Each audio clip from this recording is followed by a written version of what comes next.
Since I was a small child, I've always tried to be ready. In fact, one of my worst bad dreams that I still have as an adult is that I'm not ready for something. When I was young, I tried to learn enough so I was ready for tests. I tried to be ready for football games when I had to be in the marching band. I didn't want to make the wrong turn, which I did a few times. You can end up all alone when you do that on the football field in the marching band. I also tried to be ready for any other challenges that I might face. Now, I'm not much different than I was then. I'm always trying to get ready even today. And now what I try to get ready for is this, Sunday morning. Every Sunday morning that stretches out in the future are Sundays that I'm trying to be ready for. I've told some of my pastor friends that I prepare sermons ahead, several weeks ahead, and they can't believe it. But they don't understand, you see, that I have this mortal, horrible fear that I won't be ready on Sunday morning. And I will get up here in front of all of you and stand here and not know what to say. Actually, maybe even forget what I'm trying to say. And this fear is so bad, that's why I get ready so far ahead. Well, in our scripture passage for today, Jesus is talking to his disciples about getting ready. He knows that difficult times are coming. He knows that he's going to be leaving them very soon. And he's concerned about them when he's not there. But he also tells them there are going to be wars and plagues and earthquakes and famines. And after all that, he's also even more concerned that they might become led astray by false teachers, or they might become afraid, or they might lose hope. So he has words of wisdom for them today that I share with you in Luke's Gospel, chapter 21, starting with verse 5. When some were speaking about the temple, how it was adorned with beautiful stones and gifts dedicated to God, Jesus said, "As for these things that you see, the days will come when not one stone will be left upon another. All of it will be thrown down." They asked him, "Teacher, when will this be? And what will be the sign that this is about to take place?" And he said, "Beware that you are not led astray. For many will come in my name and say, 'I am he,' and the time is near. Do not go after them. When you hear of wars and insurrections, do not be terrified. For these things must take place first, but the end will not follow immediately."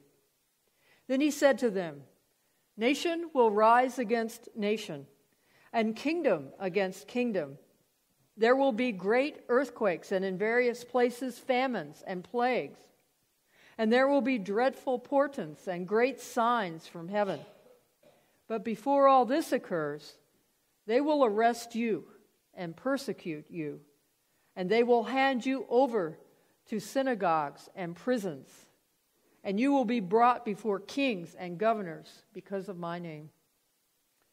This will give you an opportunity to testify. So make up your minds not to prepare your defense in advance, for I will give you words and a wisdom that none of your opponents will be able to withstand or contradict. You will be betrayed even by parents and brothers, by relatives and friends, and they will put some of you to death. You will be hated by all because of my name. But not a hair on your head will perish. By your endurance, you will gain your souls." Early in the Gospel of Luke, there's an incident reported where Jesus was in a boat with his disciples one evening, and after it got very dark, it got very stormy, and the seas rose up, and the storm came in, and the boat was being tossed about on the mighty seas. And guess what Jesus was doing? He was asleep. He was asleep in the boat with his head on a pillow, while his disciples were fretting about the fact that they might end up dying. And finally, they woke him up and said, "Master, Don't you care that we might be dying?" Then after that, Jesus calmed the storm. Perhaps that was the incident that Jesus had in mind on the day he taught the disciples these words we heard. He knew that there were going to be difficult times, that persecutions were on the way, that he was going to be leaving them, that there were going to be great national and natural disasters that were going to occur. But the thing he was most worried about was that they would lose faith, that they would be led astray, that they would be terrified and frozen in fear, or give up hope. Whenever any of those things happen to one of Jesus' precious sheep, he will go and seek out that person and find them. And that was what he was most concerned about that day. In the meantime, the disciples were standing around looking at the temple. They were in Jerusalem, and they saw this beautiful temple that Herod had just begun to build. And it was about halfway done, and it had huge stones. When I say huge, I'm talking about 67 feet long, 9 feet high, 7 feet wide. One stone. Can you imagine that? Amazing. So they were looking at these huge stones that were all stacked up on one another, making the great walls of the temple in Jerusalem. And they said, "Isn't this beautiful?" And Jesus looked at it and he said, "All of that's going to come tumbling down. It's all going to be gone." He said, "There won't be one stone left on top of another. This temple is going to be destroyed." And I'm sure they looked at him and thought, "What? The temple destroyed?" It was unfathomable to a devout Jew to believe that the temple in Jerusalem could ever be destroyed. The temple represented 1,000 years of the history of God's dealing with Israel. And besides that, look at the size of those stones. How could that temple ever be destroyed? And yet, it was. The temple's destruction and its prediction is a little similar to if I were to stand up here and say to you, today, the Statue of Liberty, the Washington Memorial, and the White House are all going to be destroyed. That is how unthinkable it was. And yet, it was going to happen. And on top of that, there was more. There was going to be persecutions and natural disasters. There was going to be times when they were going to be thrown out of the synagogue, when they were going to be arrested, when they were going to be tempted to go after false teachers. Jesus knew all of this was coming, and he was worried, and he wanted his disciples to know what to do. So that's why he taught them these words that day. You notice that the disciples were not that interested in what they needed to do. What they wanted to know was when this was going to happen. And that's the question we still ask today, isn't it? Whenever I prepare for something that's going to demand the best of me, I start out with the due date. If it's a Sunday sermon, I plan toward that Sunday. If I'm going out into the wilderness and I'm going to have a challenging hike or a backpacking trip or a bicycle trip, I start planning weeks and months ahead because I know exactly when I'm going to face that challenge that demands the very best of me. So the disciples wanted to know, when? When is this going to happen? And Jesus wouldn't tell them. He refused to answer the when question. The only question he would answer was the what question. What you should do, what God will do for you. In the movie Gettysburg, there's a conversation that takes place between General Lee and one of his generals, General Longstreet, prior to the Battle of Gettysburg. And in that conversation, they are preparing for every move that they're going to make in battle. And they are deciding where all their regiments and where all their men are going to be stationed. And after they'd finished that long conversation, Lee looked over at Longstreet and he said, "It's all in God's hands now." Isn't it interesting that we do everything in our power, and I mean everything in our power, to try to deal with things before we're willing to say, it's all in God's hands now. It's very, very hard for us to turn over these very difficult times in our lives to God, to actually trust God. But that's what Jesus tells them that they need to do. They need to trust God, even though that's really difficult. You noticed when I was giving the children's sermon, I mentioned that children know how to trust. When a child is frightened and they come to their parent, and their parent says to them, "Don't be afraid. It'll be all right," the child believes it. That's the kind of trust and belief Jesus is asking us to have of God.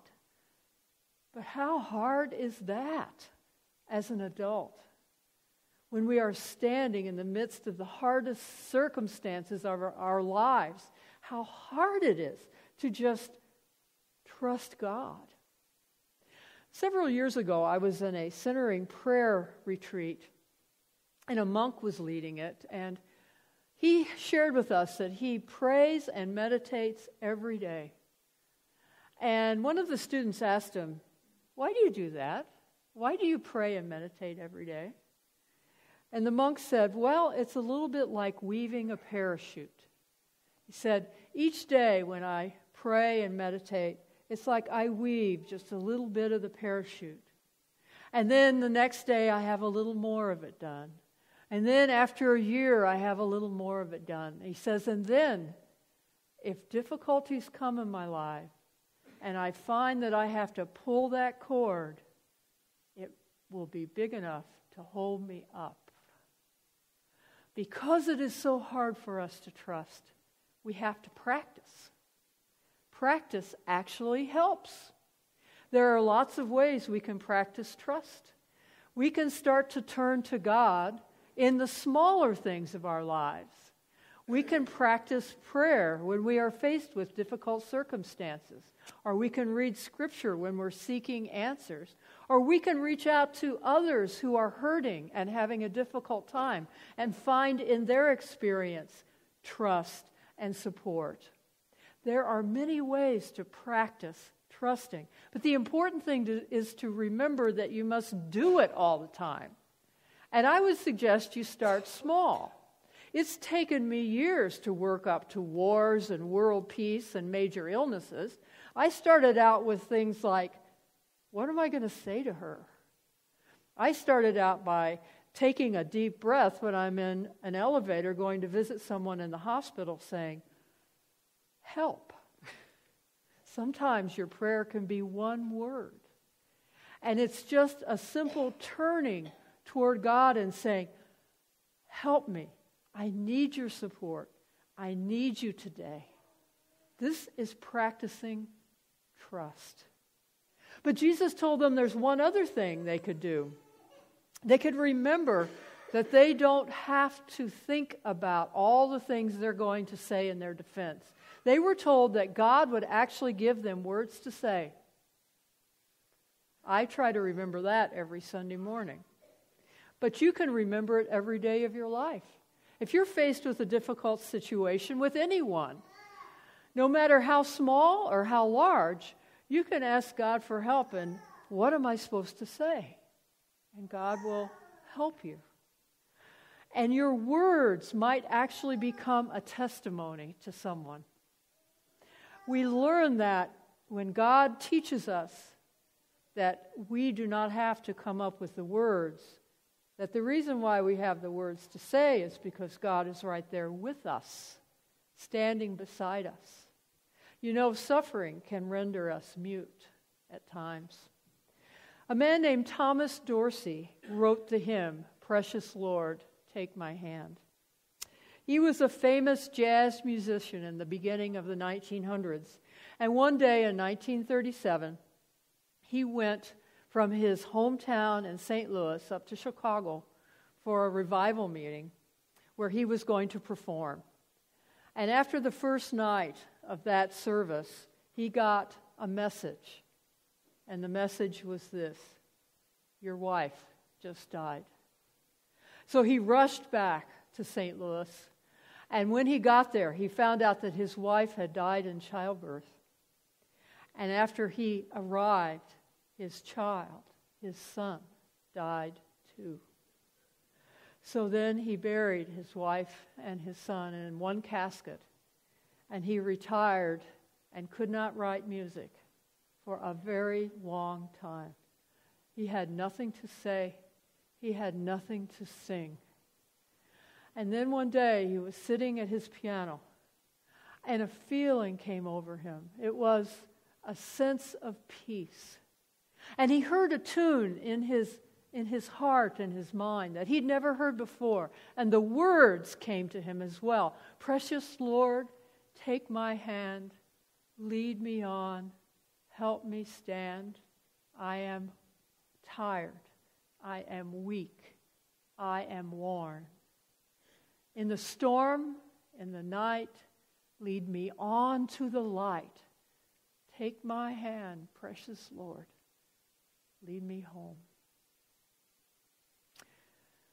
You know, our lives may not be nearly as difficult as Thomas Dorsey's or the disciples, but we will have our share of moments when we're frightened and our world is shaken under our feet.